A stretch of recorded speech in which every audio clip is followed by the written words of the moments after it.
Okay, folks. Good morning. Good morning. Good morning. Good morning. It's been a bit of a rushed 5 minutes before coming onto here, actually, to be honest, because I completely forgot to redo my intro screen.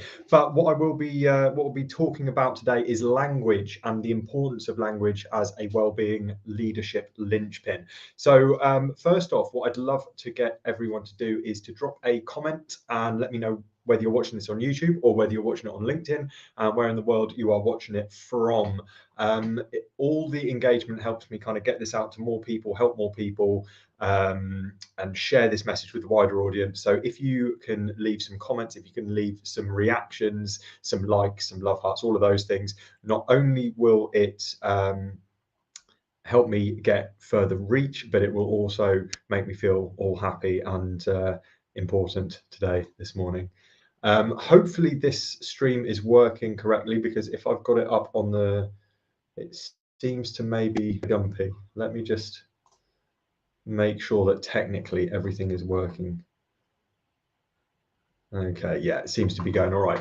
Brilliant stuff. If you think that this will be a topic that's interesting to anyone that you know, please do share it. Please do share it on LinkedIn. Please do share the YouTube link, whichever you prefer. And also, please could you tag people in the comments as well if you think this would be a useful topic. Anyone you know who is a people leader, anyone you know who is a leader in business. I am seeing some comments starting to come through. Paul, lovely stuff. Working hard at something, not being distracted at all. Well, hopefully you'll get some value from this. Hopefully you'll find it interesting and it won't be a complete waste of your time, Paul. Hopefully, anyway. So I'm going to start with a couple of questions. So for those of you that are already here as well, let me know if you're watching this on a replay, because of course this will be available as a replay as well. I think that the questions that I'm going to ask here, I think that everyone will have an idea, everyone will have certain circumstances which this will bring back memories of. Okay, so the two questions I'm going to ask you. The first one is, think of a time that you had trouble getting a message across. Think of a time that you had trouble getting a message across in this leadership position. So to your organization, or it could be to your community, it could be to your family, it could be anywhere where you were trying to convey a message to someone and you couldn't get that message across. How did that feel? How did that feel? And also, what was the outcome? So you had trouble getting a message across, and how did that feel to you as the person trying to get a message across that just wasn't seeming to be received? And what was the outcome? What was the end outcome in kind of not just how you feel, but in reality, what happened? So that's the first thing I'd like you to have a think about.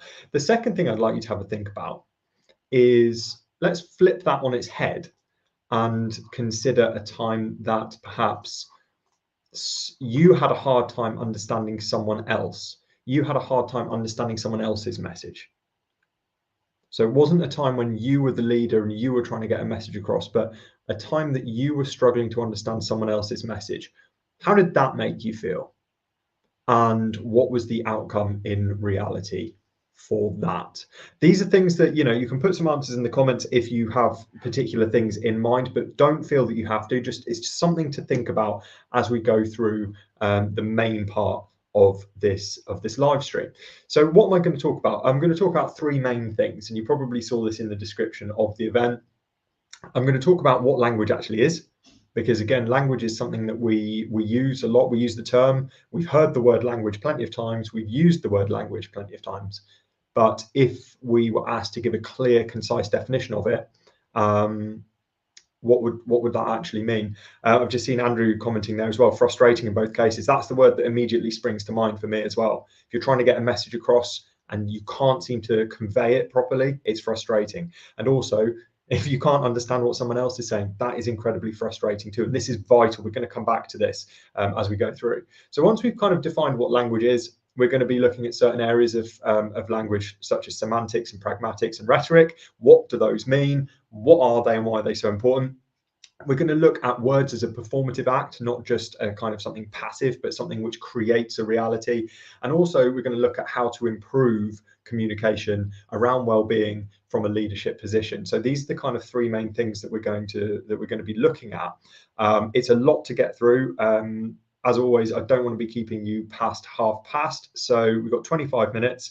Want to have a bit of time for a Q&A at the end as well. If you've got any questions as we go along, please drop them in the comments as well, so that I can answer them as we go along, or you can keep them to the end.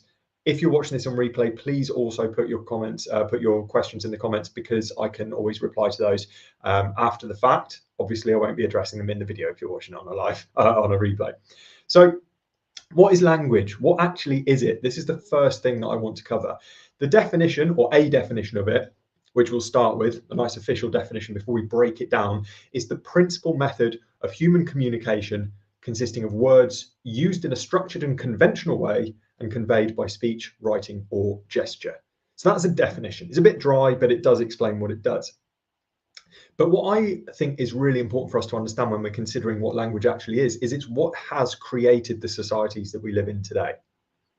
Language and communication is what has created human society as we know it, both on a small settlement or local community level, but also on a global level, global cooperation. It all stems from language.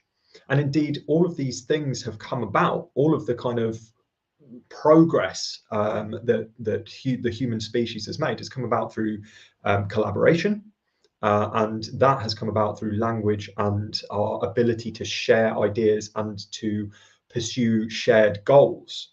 So language it's not just something which is developed alongside these things, it's the thing which has caused this stuff to happen. It is an action in and of itself, which we're going to touch on a little bit more. But I think when we understand that language has created all of these things that we see around us and the world that we see around us, it becomes very apparent how powerful it actually is. And if we want to be having the best effect on our teams and with our teams, we need to really understand how best to do that. And obviously for me, this is in the context of well-being and fitness and all of the things that we want to help our teams achieve in their personal lives, to be as fit and healthy and well as possible, have a good quality of life, and obviously that benefits the organization as well. To break down language into a few areas, there's all kinds of stuff. We could look at grammar and syntax and all of these kinds of things, vocabulary, but the particular areas that I want to look at in terms of leading are semantics and pragmatics, which is to do with meaning, and rhetoric, which is to do with persuasion. So semantics and pragmatics are both to do with meaning. Semantics is more about the literal meanings, the kind of what's coded within the words. And then pragmatics is more contextual. And it's so vital to understand the context, because meaning of words can vary between cultures. And it can also vary between individuals, because the meanings that we've attached to words, although we know, a cat is a cat and not a tree, that's the kind of semantics. We understand exactly what the word means. But there are words which differ, and there is ambiguity. And the reason I'm addressing this is because this comes up in the kind of, right, how do we improve this language? How do we improve communication? Because we want to reduce ambiguity to make it clear what we're trying to say. But some of this ambiguity comes from that kind of contextual meaning.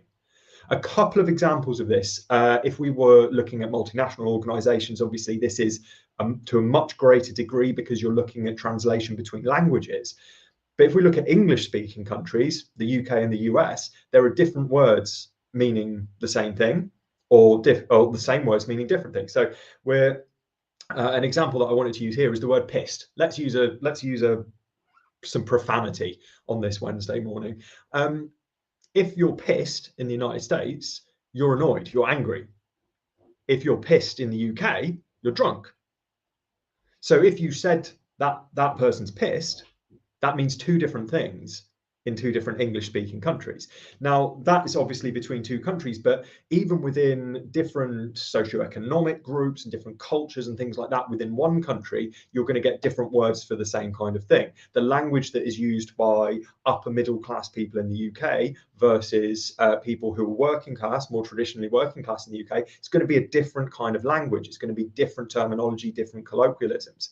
And therefore, the understanding of those, there's almost a language barrier there. So if someone is speaking across these different cultures or across these different socioeconomic groups, we need to understand that someone else might not be understanding the language that we're using, or they might understand it, but it feels alien to them and feels like there's a divide there. And what we want to do is to reduce that divide, because that divide diminishes trust, and trust is obviously a big part of leading in any organization. So, I mean, an example here, there was something which came up in a post this morning that I saw about banter, and about how banter has become used as a defense for bullying and things like that. Oh, it's just a bit of banter. It can be used for a bit of a defense of bullying, and therefore it's soured the word a bit.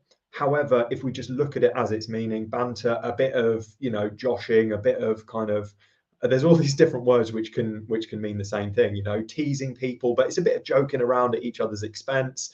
But it's considered a kind of a witty type thing to do, or it was before it kind of got soured by people using it as a defense for bad behavior. If you were upper class in the UK, you might use the term repartee instead. Now, if you're using terminology like repartee and your organization is primarily a blue collar working class, maybe a primary production kind of organization, that's not going to build trust, right? You're using the wrong kind of language. So we need to understand the pragmatics, the contextual meaning of the words that we use. It happens with sentences as well, because like if you look at the sentence, the chicken is ready to eat. This is just an example. It's just this isn't something which is necessarily going to come up, right? But it's an example of a sentence which can mean two different things. Does it mean that the chicken is ready for us to eat, or does it mean that the chicken is ready to eat its food, right? So in the morning when I go up and feed my chickens that I've got, they're ready to eat.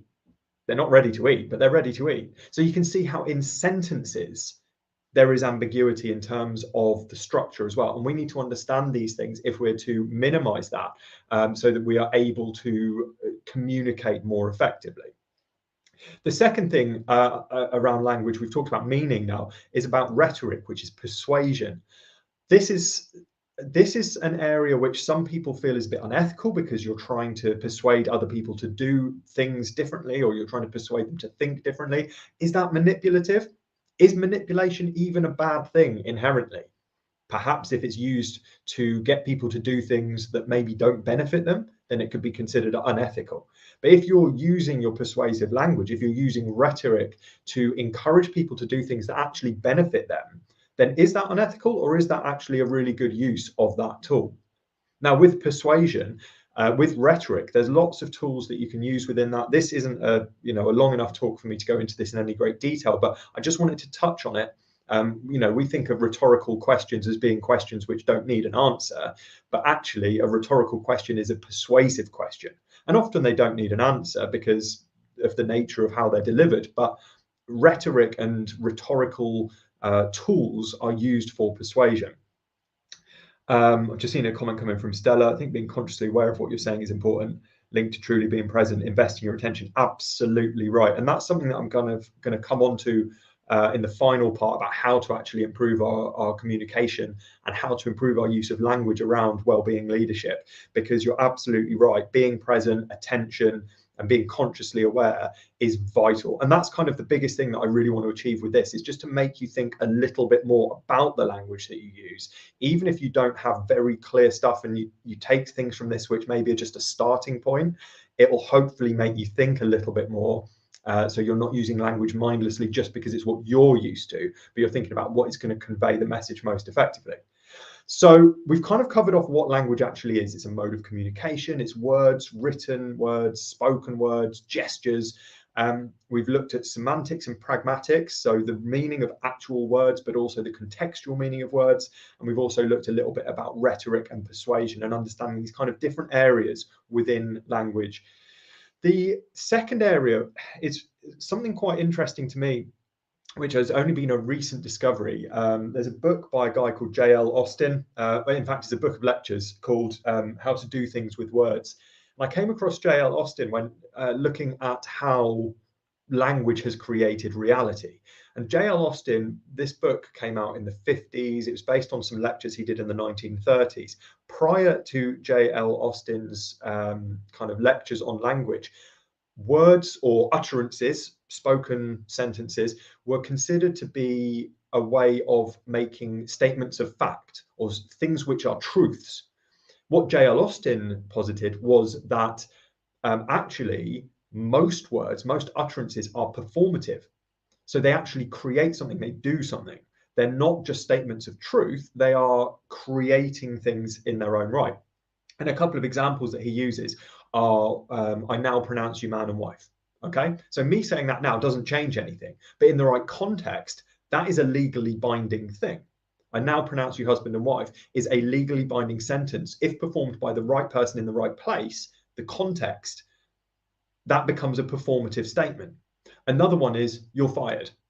You're fired.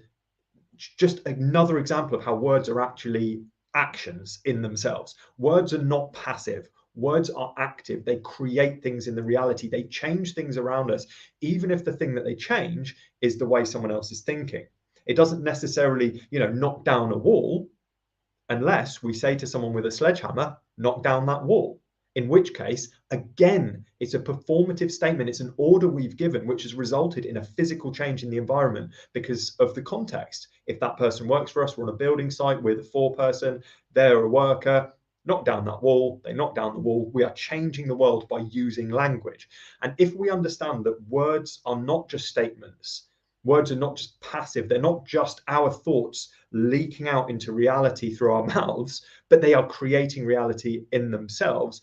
Words become a lot more powerful than perhaps we've ever given them credit for. So if we think about words as a performative act, that goes along with our understanding of meaning and rhetoric. We need to understand what the meaning of these words is, not just our meaning, but what other people see these words to mean, so that we can get the most beneficial impact from the things that we say and the things that we write. Now, I know that a lot of this stuff is kind of like, it's a lot for a Wednesday morning. I'm just scratching the surface. Language is a huge area.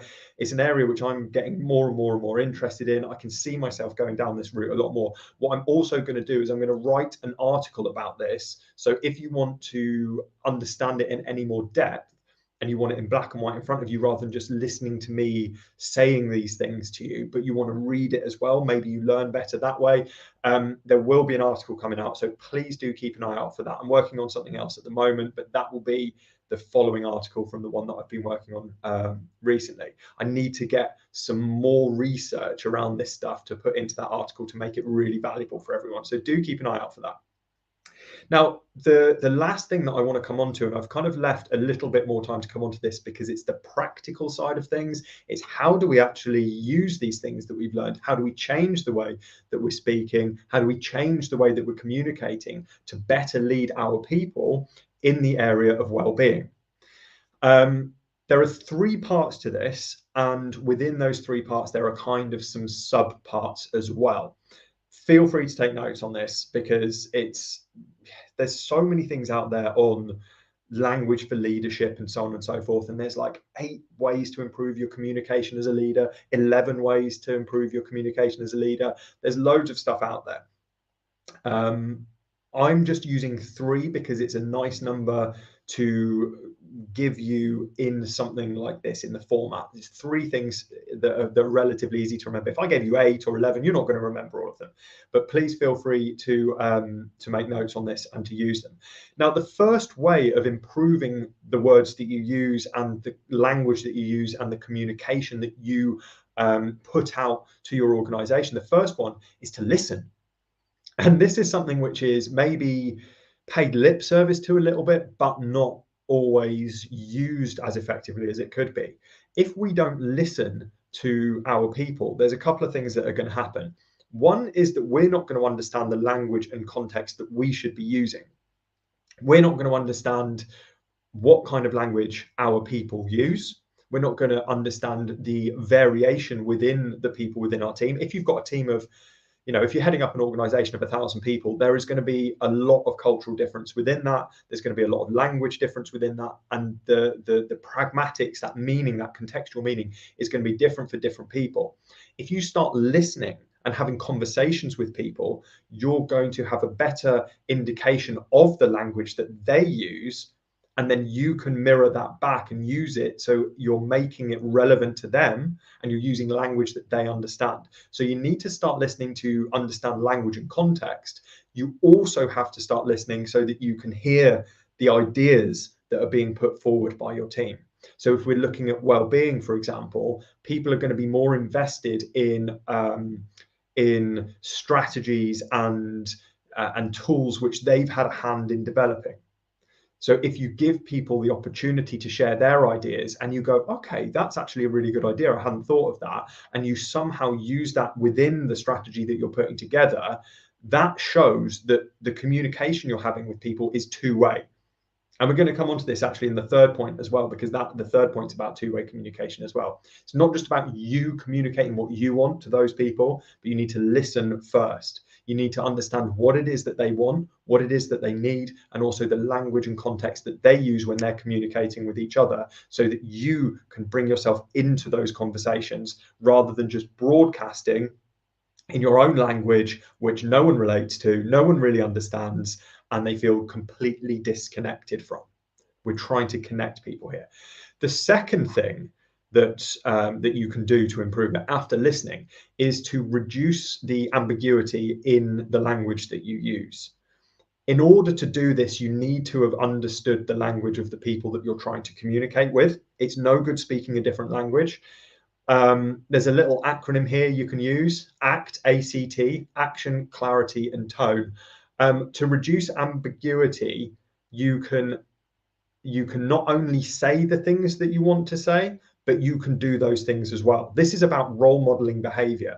If you behave in the way that you're expecting other people to behave, if you're doing the things, if you're having clear boundaries, if you're looking after your own well-being physically, mentally, then the things that you're saying around that kind of topic are going to be heard much more clearly, because when people are listening to what you're saying, they're also looking at what you're doing.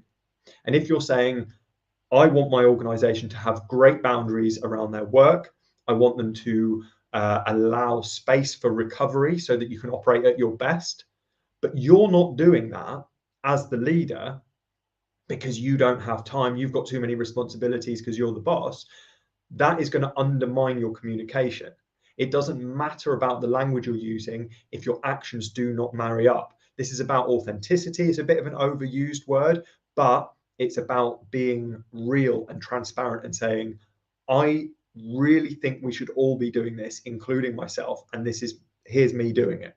So action is a big part of reducing that ambiguity and making it very clear what it is that you're trying to get across, what the message is that you're trying to share.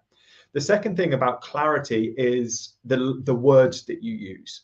And this comes back to, what do those words mean? What do they actually mean? And not just what do they mean to you, but what do they mean to other people? So think about the language you're using in the written policies and the strategies and the provisions that you're putting in place in terms of well-being, and also in your communications, your emails, your meetings. What language are you using around well-being?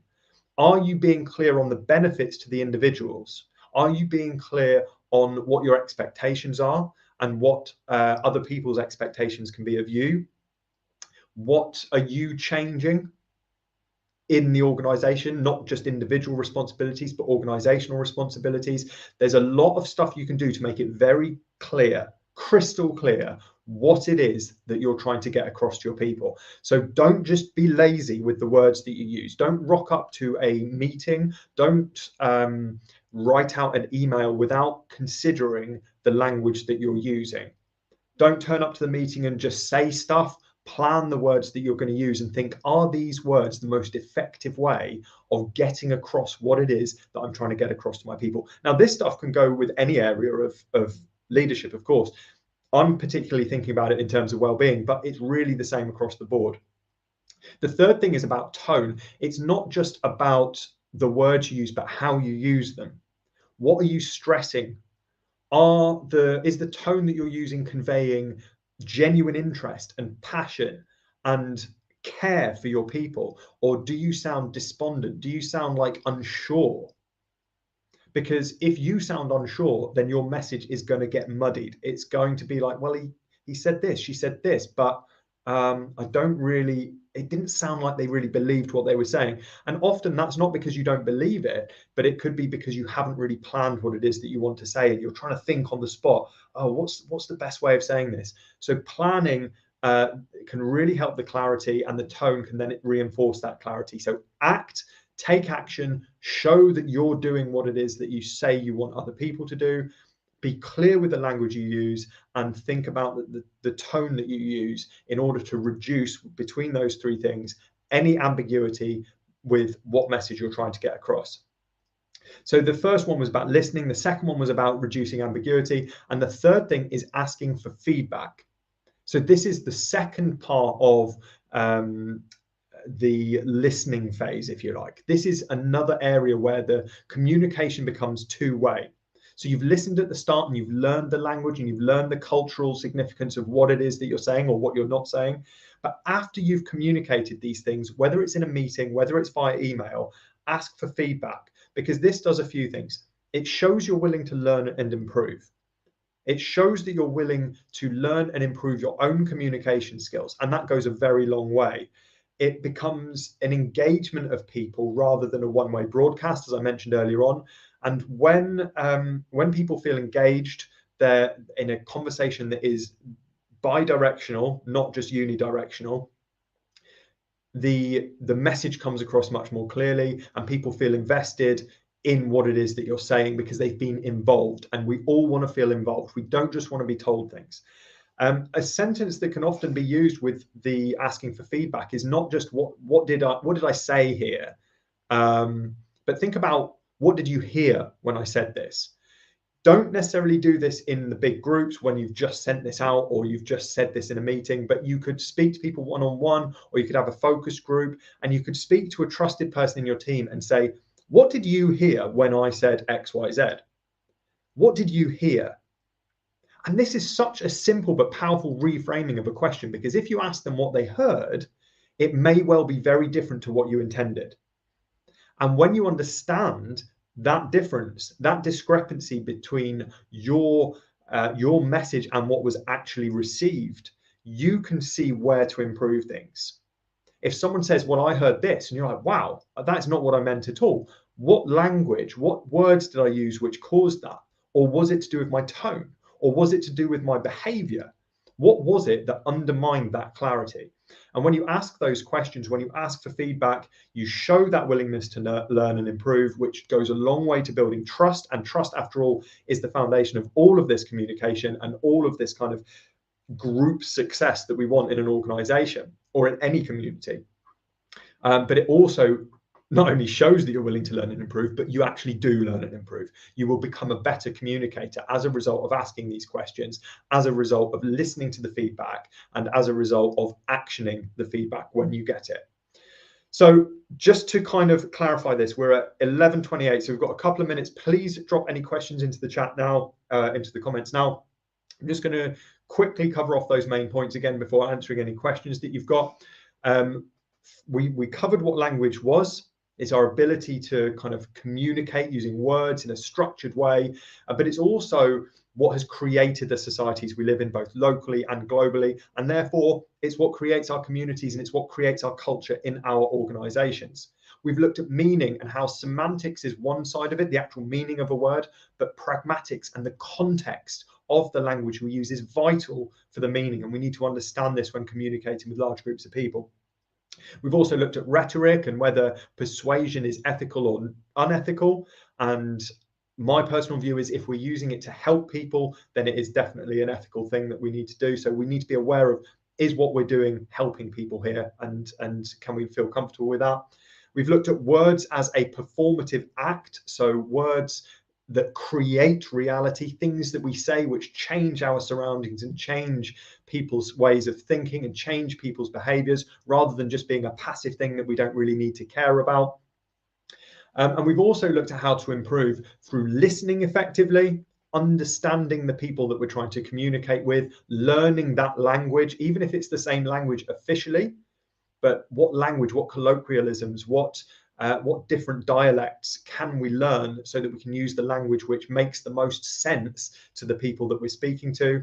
We've looked at reducing ambiguity through acting on what we're saying, modeling that behavior, being clear with the language that we use, and also the tone that we use when we're delivering in order to support the message overall, and asking for feedback, showing we're willing to learn and improve, engaging so it's a two-way conversation, we're involving people so there's greater buy-in to whatever that message is, and asking that question, what did you hear when I said this? Leadership is based on trust, and trust is built with language. This is something that is so important to understand. I haven't seen any questions coming into the comments, so I will assume that there are no questions. If you do have any, feel free to drop them back onto this thread later on, and I will see them and I'll reply. If you haven't already signed up to my free newsletter, you can go to jayonwyn.com /slight improvement. I think I'll show that on the bottom there. So that link, jayonwyn.com /slight improvement, that's my well-being, habit change and mental and physical fitness email newsletter. Feel free to sign up to that. I do also have a mini course around habit change, very much a personal thing. So if you're looking to make some changes in your everyday life, you can head over to my website and you'll find that as well. To close off, what I will say once again is that last line that I just mentioned. Leadership is based on trust. Trust is built with language. And so if we want to lead with any great effect, what we need to do is look at the language that we're using and seeing how well that is building that trust, how well that is conveying our message, and constantly getting feedback from the people that we're communicating with so that we can improve the way we're communicating. We can grow, we can learn, we can develop and get that message across more clearly in the future. Hopefully this has been useful to everyone. I hope you have a fantastic rest of your Wednesday. Next month, I will be doing a talk on the obsession with individual solutions for systemic problems, which is a really fascinating topic when it comes to well-being. I will be putting invites out for that. I'll be putting the event up tomorrow, so please keep an eye out for that. Thanks again for listening, and I look forward to seeing you again next month.